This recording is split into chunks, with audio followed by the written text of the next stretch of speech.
Hi guys, welcome back on Tech Aid. We are providing you practical solutions to your problems, whether it's a simple hack or a step-by-step guide. We have got you covered. In this video, I will gonna show you that how to deactivate Messenger account. First of all, you can open the Facebook. After opening the Facebook, you can reach the home page.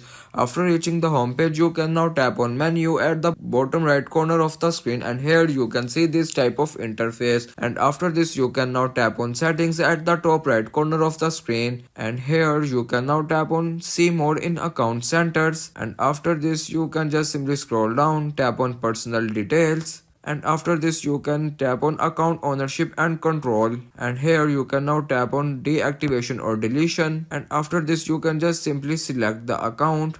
I can select this Facebook account, and after the loading you can just simply tap on deactivate account, or you can tap on continue. After deactivating your Facebook account, the Messenger account is automatically deactivated, and it is the way you can deactivate Messenger account. If you want to keep your online activity private and access to restricted contents like I do, trying using a VPN. It's secure, easy to use, and makes the browsing safer. The link to buy is in the description below. If this tutorial helped, don't forget to like the video and subscribe for more practical solutions. Got questions or need extra help, drop a comment below and we will be happy to assist. See you in the next one. Thanks for watching.